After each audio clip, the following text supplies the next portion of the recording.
첫 번째 이야기, 대대 간부 선임들 모두 담가버린 이등병. 본 이야기는 구독자 중 한 분인 황천에서 돌아온 운전병님께서 보내주신 소중한 사연을 실화 95%, 구라 5%를 적절히 섞어 제작한 영상입니다. 사연 보내주신 황도루님 진심으로 감사드립니다.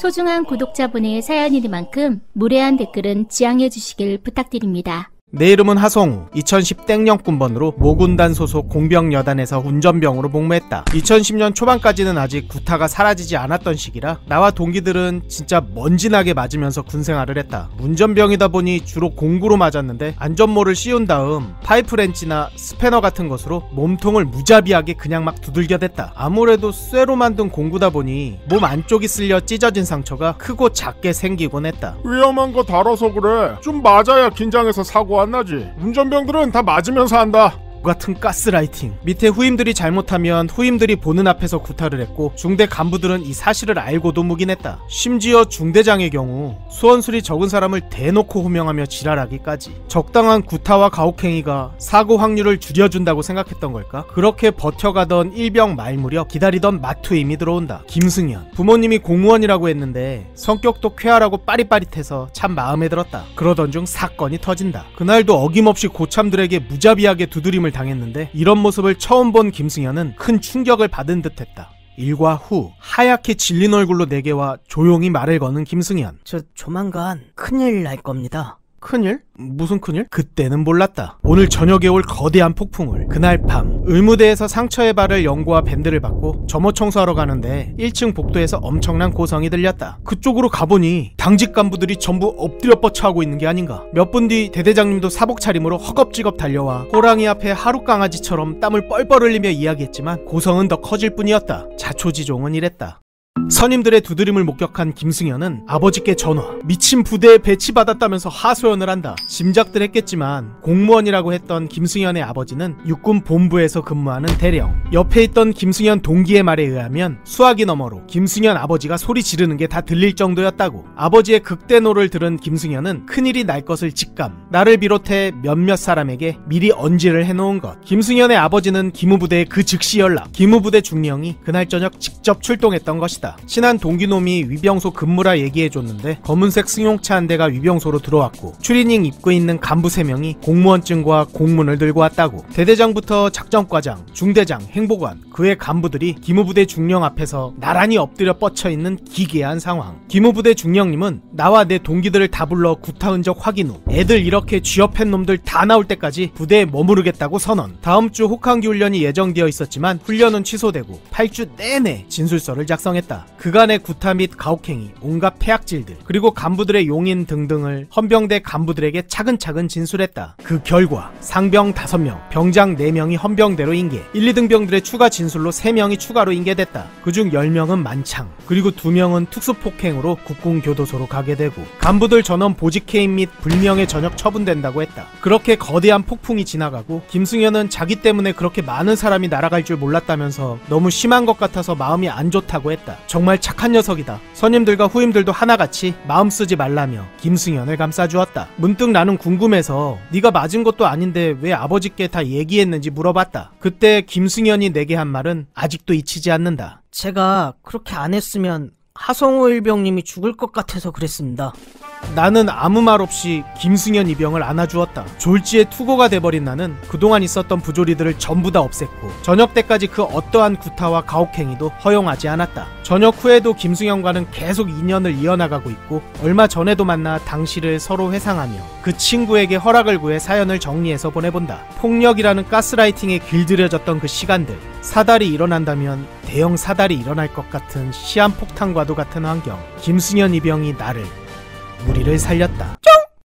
두 번째 이야기, 시린의 도원결의. 본 이야기는 구독자 중 한 분인 김수명님께서 보내주신 소중한 사연을 실화 94%, 구라 6%를 적절히 섞어 제작한 영상입니다. 사연 보내주신 김수명님 진심으로 감사드립니다. 내 이름은 김수명. 2000 땡령군번으로 육군훈련소를 거쳐 장성의 포병학교에서 후반기 교육을 받았다. 중간에 사단에서 5일간 대기하며 어느 대대로 갈지 정해주었는데 우와, 놀랍게도 나를 포함 정말 친하게 지낸 7명이 같은 부대로 배치받았다. 그렇게 도착한 포병대대 알파 브라보 차 달리 본부포대로 나뉘게 되는데, 우와, 놀랍게도 7명 모두 본부포대로 배치받았다. 본부포대의 생활관은 전부 10개의 생활관으로 되어 있었고 서로 다른 생활관으로 배정되어 좀 아쉽긴 했지만 7명 모두 본부포대라는 것 자체가 기적같은 일이라고 생각하며 각자 생활관으로 이동했다. 그렇게 배정받은 정비 생활관에 들어가자, 이런 삐리리 놈이 노크도 안 하냐? 신병이면 왕이다 그거야? 엄마 아빠가 그런 것도 교육 안 시켰어? 난 너무 당황스러워 어쩔 줄 몰라 했고,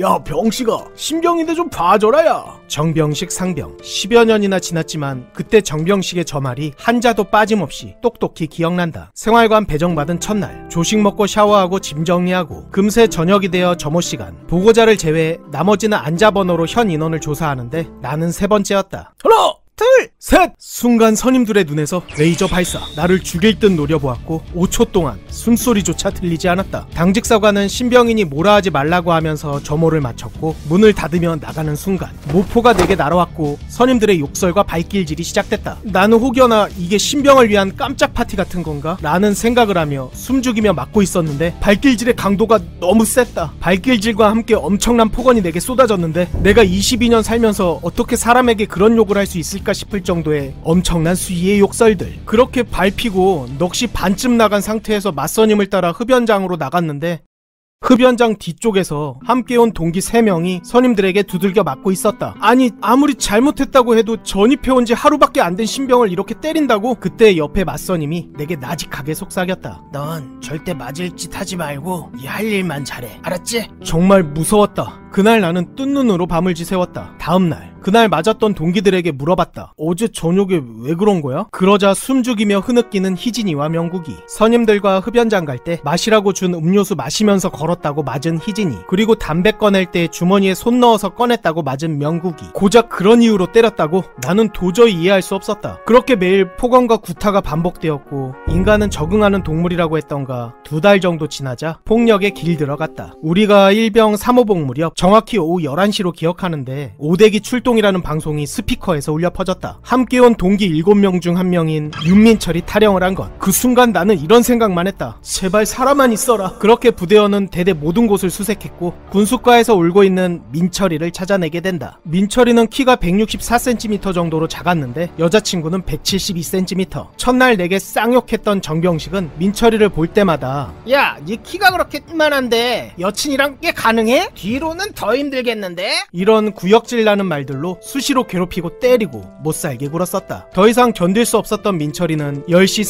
30분경 화장실 창문을 통해 밖으로 나가게 된다. 하지만 무작정 나온 터라 어쩔 줄 몰라 군수과에 주저앉아 울고 있었던 것. 다음날 민철이 동기인 우리 6명은 포대장실로 불려간다. 포대장은 우리에게 사실 확인서를 내밀며 그동안 우리가 당했던 모든 부조리를 적으라고 했다. 그렇게 나와 6명의 동기들은 무려 A4 용지 40장에 달하는 내용을 제출했고 각자 생활관으로 복귀한다. 하지만 2주가 지나도 달라지는 건 아무것도 없었다. 취침 시간에 이동한 민철이에 대한 갈굼만 더 심해졌을 뿐. 왜 아무런 조치가 없는지 궁금했던 나는 행정 동기에게 그 이유를 듣게 된다.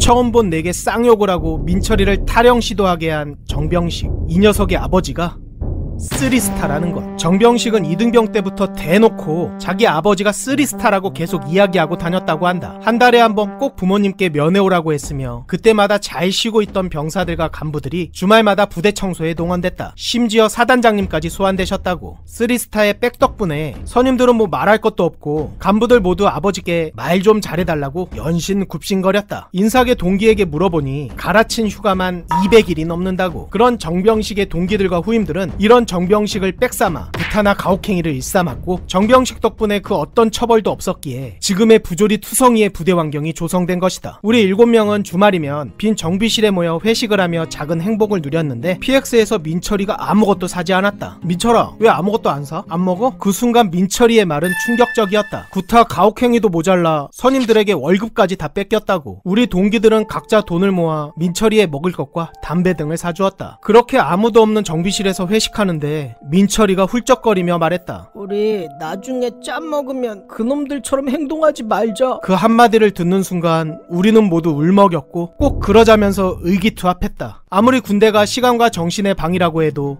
시간은 흐른다. 우리는 상병 3호봉이 됐고 후임들도 많이 생겼다. 우리 동기 7명 모두는 분대장이 되었고 각 생활관 왕고까지. 우리는 그때 다짐한 대로 후임들에게 폭언, 폭력 등을 절대 하지 않았으며 바로 및 후임들에게도 절대 그러지 말라고 단단히 얘기해 두었다. 그렇게 하루하루를 보냈고 대망의 전역하는 날 모든 본부포대 후임들이 박수를 쳐주며 우리를 배웅해 주었다. 우리 대대는 저녁 당일 버스로 근처 역까지 태워다주는 전통이 있다. 버스 안에서 우리는 떠들썩하게 이등병 시절부터 지금까지의 이야기를 나눴다. 그러던 중 내 입에서 자연스럽게 흘러나온 한마디.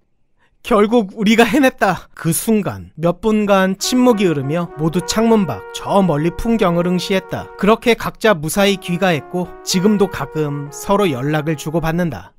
우리 현역 여러분, 혹시 이런 부조리를 당하거나 보셨다면 무조건 1303에 신고하세요. 우리들은 1303이 있는지조차 몰랐어요. 만약 우리가 국방부 같은 곳에 정식으로 신고했다면 많이 달라졌을 겁니다. 하지만 저희는 당시 그런 취급을 받는 게 일반적이라고 생각했었어요. 잘못했으면 좀 맞고 욕먹고 그래야 하는 줄 알았으니까요. 여러분의 임무는 누군가에게 구타 폭언을 받는 것이 아닙니다. 여러분은 우리나라에서 가장 귀한 사람들입니다. 아프지 말고 다치지 말고 모두 무사히 전역하셨으면 좋겠습니다. 충성!